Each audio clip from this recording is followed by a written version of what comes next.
She called me selfish for refusing to be her free babysitter just because I stay home with my baby. She called you selfish. You, the woman with a 9-week-old baby, still figuring out how to sleep, still figuring out how to eat a full meal before it gets cold, still figuring out basically everything about this brand new life you are living.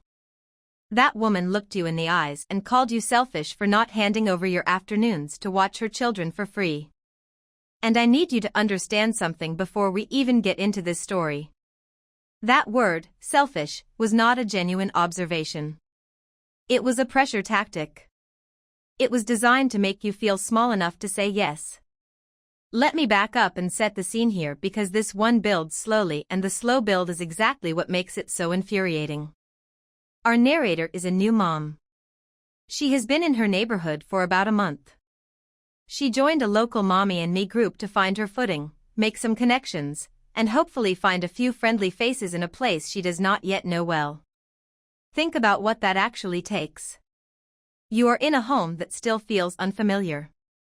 You do not know which coffee shop is worth going to, which neighbors wave back, which streets loop around and which ones dead end. And on top of all of that geographic and social disorientation, you have a brand new human being who is entirely dependent on you for survival. Joining that group was not a small thing. It was an act of courage dressed up as a casual Tuesday decision. That is a completely reasonable and honestly brave thing to do when you are new somewhere, new to motherhood, and trying to build a life from scratch. Her baby is 9 weeks old. 9 weeks. That child is practically still a newborn. The narrator herself is still in the thick of the 4th trimester, the phase that nobody talks about enough where your whole world has been rearranged and you are just trying to survive with your heart walking around outside your body. Her hormones are still recalibrating. Her body is still healing. Her sense of identity is being quietly reconstructed in real time, and most days she probably does not have the bandwidth to fully notice it happening. She is doing everything right. She reached out. She showed up. She tried. One day a neighbor from the group came to her looking desperate. She needed someone to watch her 3-year-old and her 5-year-old. It was framed as an emergency. And because our narrator is a decent human being, she said yes. She helped. She opened her home and her time and her energy to a woman she barely knew because the woman looked like she needed it. There was probably no hesitation, or at least not much of one, because that is the kind of person our narrator is. When someone shows up at your door looking overwhelmed, your instinct when you are a good person is to help first and ask questions later. She said yes. Let us hold on to that detail because it matters. Now let us talk about what that day actually looked like. She had a fussy 9-week-old who needed constant attention, which is the entire job description of a 9-week-old. Feeding, soothing, rocking, watching for cues, trying to decode a cry that could mean hunger or exhaustion or gas or simply the general protest of being a small person in a confusing world. That alone is a full day.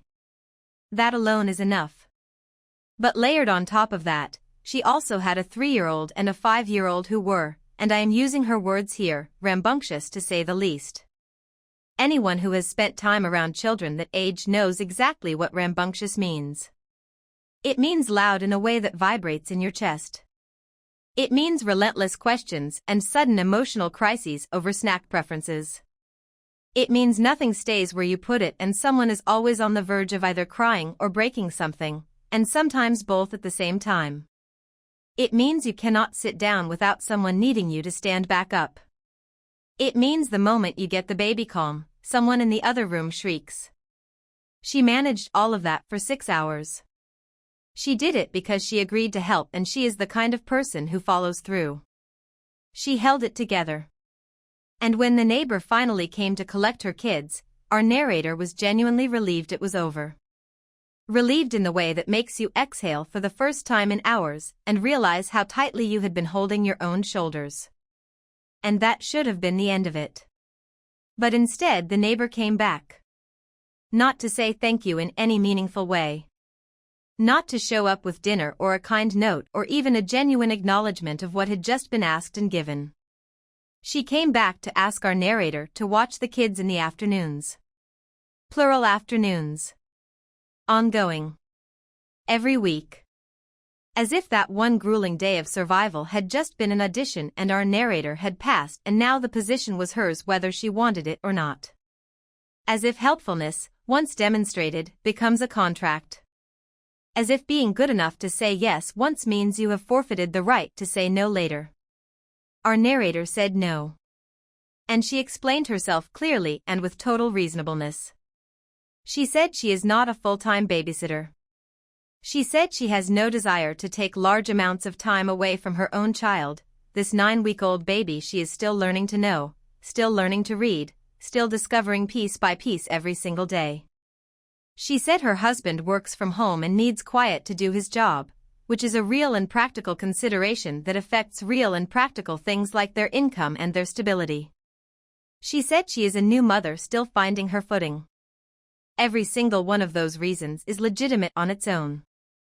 Together they form a case so airtight that a reasonable person would have heard it, nodded, and figured out another solution. But this neighbor is not a reasonable person. The neighbor's response was to tell her that it was not asking a lot. Just the afternoons. No big deal. Just a few hours. Just a little thing.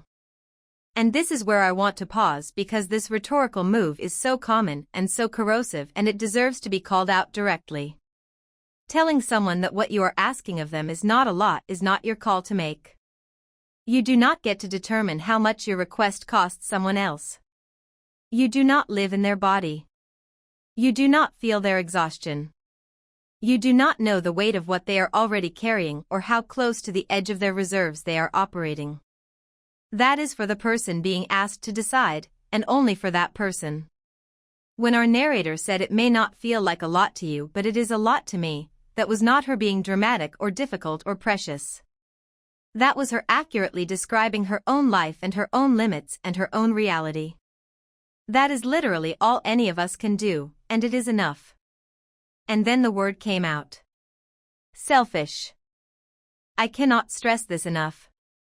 Calling someone selfish for declining to provide unpaid labor that was never their responsibility in the first place is not a legitimate criticism. It is not a thoughtful observation. It is not something said in good faith. It is emotional manipulation, plain and simple. It is the last resort of someone who has already lost the argument on every logical front and is now hoping that guilt will do what reason could not, that shame will open a door that honesty could not. The goal is to make our narrator feel like the unreasonable one, the bad neighbor, the woman who does not care about her community. The goal is to make her so uncomfortable with her own no that she reverses it just to make the discomfort stop. Our narrator did not take the bait. She told the neighbor that she was entitled to think whatever she wanted to think. And that response was perfect. Not defensive, not apologetic, not crumbling under the pressure of a word designed to destabilize her. Just calm and clear and completely unbothered. That kind of composure, especially in those first raw months of new motherhood, is genuinely impressive. Now here is where it gets genuinely wild. The neighbor, apparently not satisfied with losing this confrontation in private, decided to bring it to the group chat. She went to the Mommy and Me group and started talking about how selfish our narrator is. She took her frustration and her wounded entitlement and she carried it into a shared space, a space meant for support and community, and she laid it out like a case she expected other people to prosecute on her behalf. She was trying to rally the troops. She was trying to drag someone she barely knows through the mud in a public forum and maybe get the court of public opinion to do what her guilt trip could not.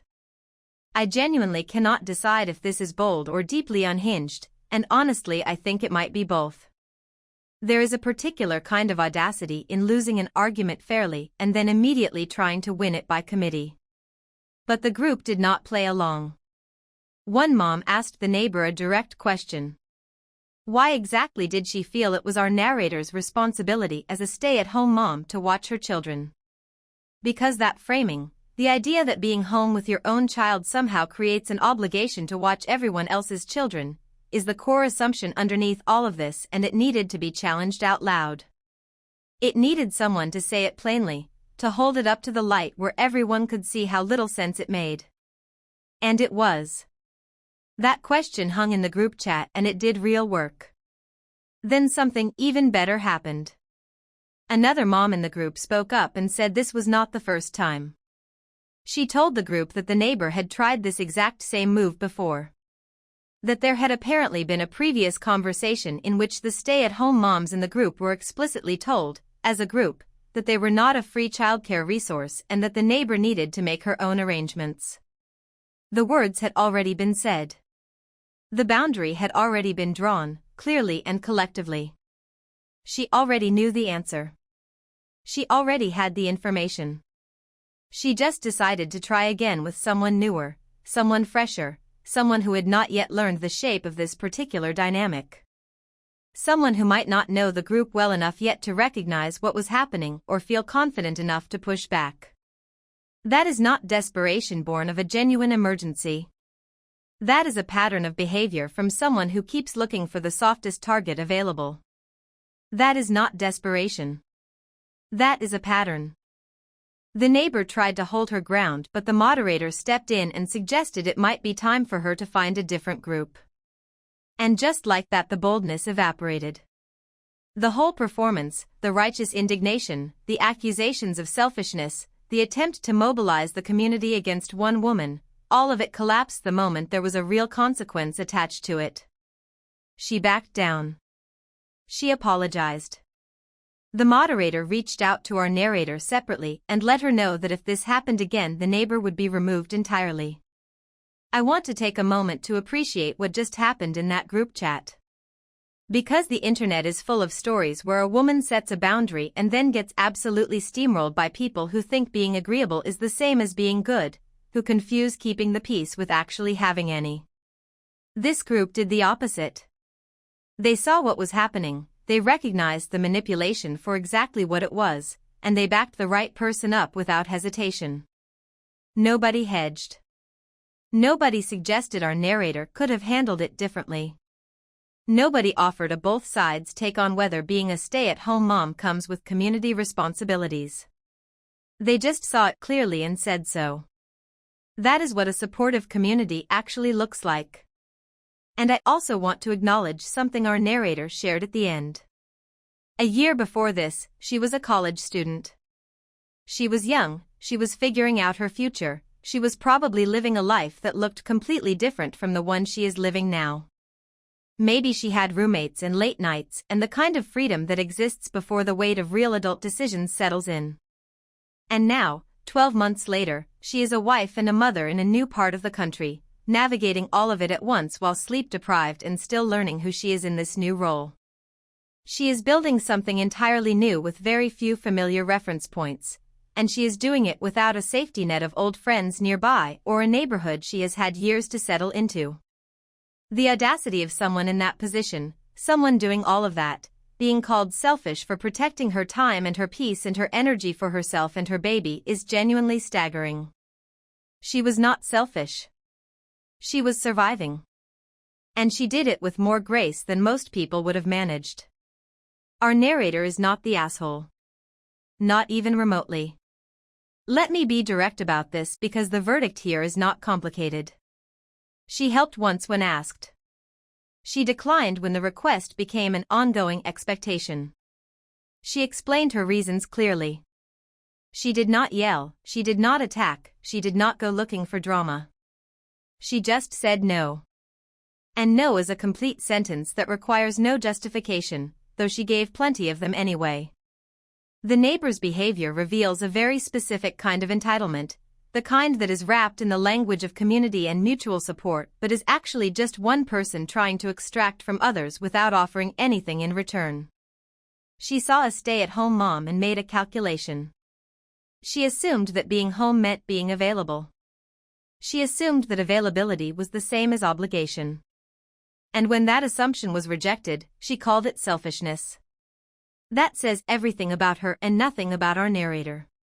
Here is what I want every person watching this to take away. Being a stay-at-home parent is a full-time job. It is not free time. It is not a resource to be borrowed. It is work that happens to be unpaid and largely invisible, which is exactly why people feel comfortable trying to take advantage of it. You do not owe anyone your afternoons. You do not owe anyone your energy. You especially do not owe it to someone who will call you selfish the moment you decline. Our narrator drew a line, held it under pressure, and watched the community rally around her. That is not a story about someone failing. That is a story about someone who handled it exactly right. I told my son's girlfriend she could wear a wig and he called me a Karen for it. A 13-year-old girl is standing in a hallway, dreading a party she is supposed to be excited about, and she looks like the light has gone out of her.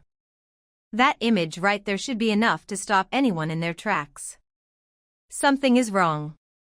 And when a caring adult asks what is wrong and actually listens to the answer, what they learn is that a young girl has been quietly shrinking herself to be what a boy wants her to be.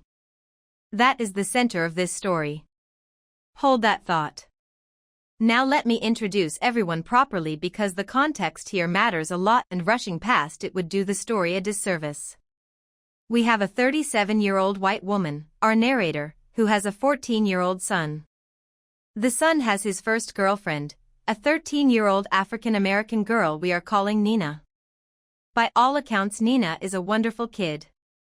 The narrator describes her as a bubbly social butterfly, someone who smiles a lot and talks a lot and lights up a room.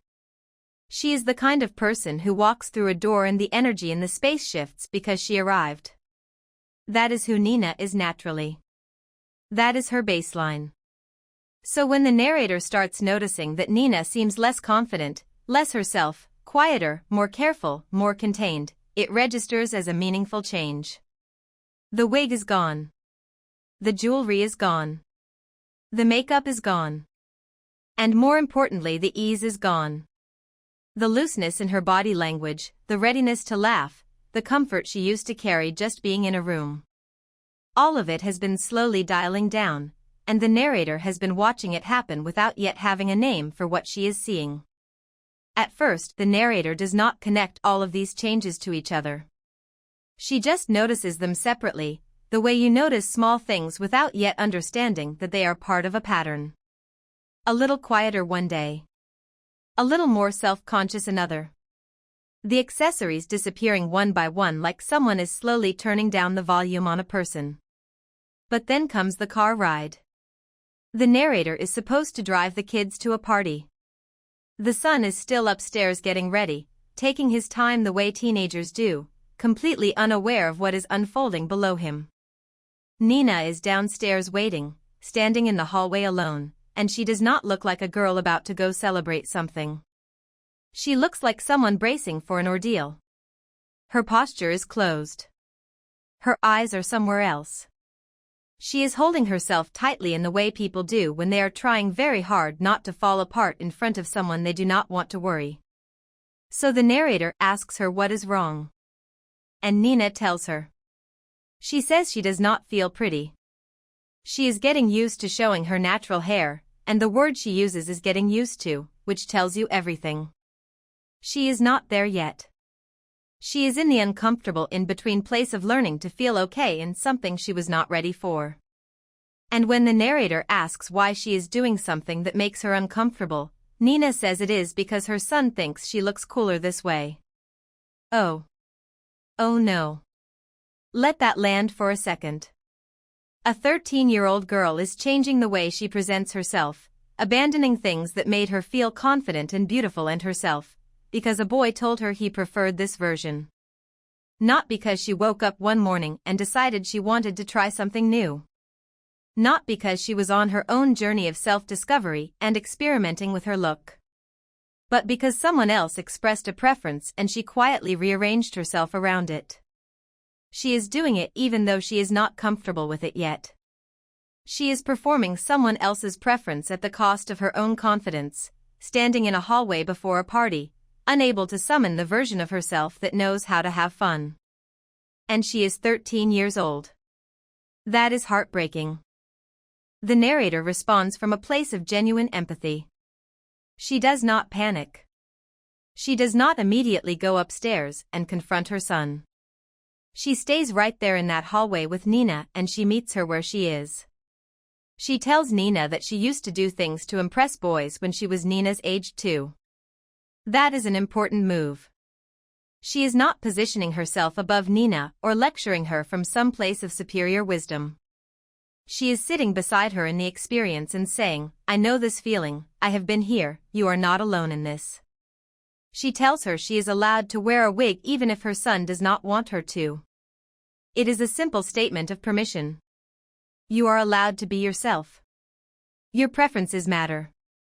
You do not have to earn someone's approval by changing who you are. It is the kind of thing that takes 30 seconds to say and can take years to actually believe, but someone has to say it first. Now here is where the story splits in two directions and where the internet has had a lot of feelings. The son finds out what the narrator said and he is furious. He comes downstairs carrying all of that teenage certainty that he has been wronged in some significant way, and he tells her she is a white woman who should not be advising a black girl on how to look.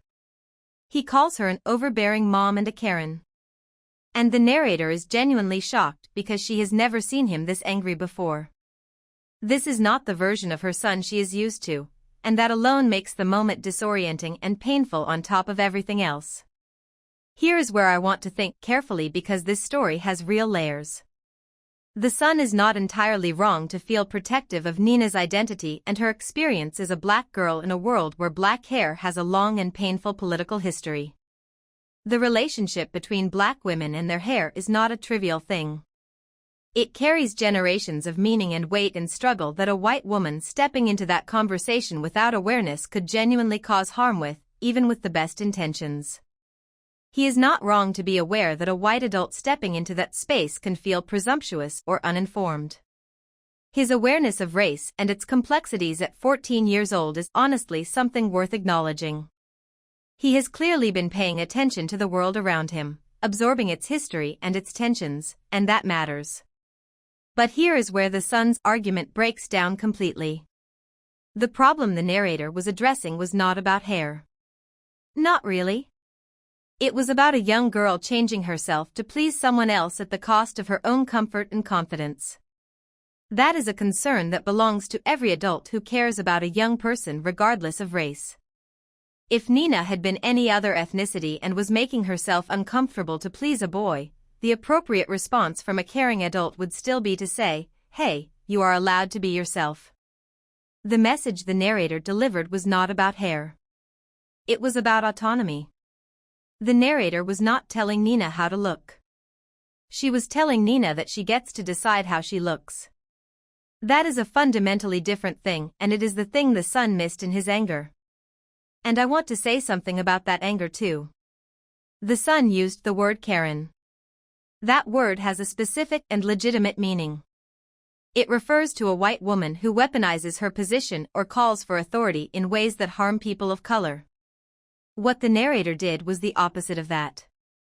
She sat with a young girl who was uncomfortable, listened to her without judgment or agenda, and affirmed her right to make her own choices about her own body and her own presentation. She did not involve anyone else. She did not make it a scene. She handled it quietly and privately, the way you handle something tender. There is no version of that interaction that qualifies as Karen behavior. The son was upset, and his feelings are valid, but the label he reached for does not fit what actually happened in that hallway. The narrator was not the asshole here. Let me be plain about that. She acted out of care for a young person who was visibly struggling, standing right in front of her, hurting in a way she recognized from her own life. She drew on her own experience as a woman who has been in that exact position of shrinking herself for a boy's approval, wearing the smaller version of herself because someone else found it more comfortable. She did not lecture. She did not intervene dramatically. She had a quiet private moment with a girl who looked like she needed to hear that she was enough exactly as she is. That is not overstepping. That is what adults who care about young people do. What I would hope comes out of the son's reaction is a real conversation, not a fight, but an actual sit-down where the narrator explains her reasoning and the son has a chance to explain his concerns too. Because they are both coming from a place of caring about Nina. The narrator wants Nina to feel free to be herself. The son clearly cares about Nina's identity and how it is perceived and discussed in a world that has not always been kind to it. Those two things are not actually in conflict. They just need to find each other through the noise of that initial anger. The bigger picture here is the one about Nina. That girl deserves to walk into a party feeling like herself. She deserves to wear what makes her feel beautiful and whole and present. She deserves a relationship where she is not slowly disappearing into someone else's preferences, where she is not standing in a hallway before something that should be fun and feeling like she has already lost something she cannot name. She deserves adults around her who will quietly but clearly remind her of that. One of those adults showed up for her in that hallway. That is not a mistake. That is exactly what it looks like when someone actually pays attention. Drop a comment below and tell me which story hit harder for you, the neighbor who called a new mom selfish for setting boundaries, or the son who called his mom a Karen for standing up for his girlfriend. If this one got you, give it a like and subscribe so you never miss a story.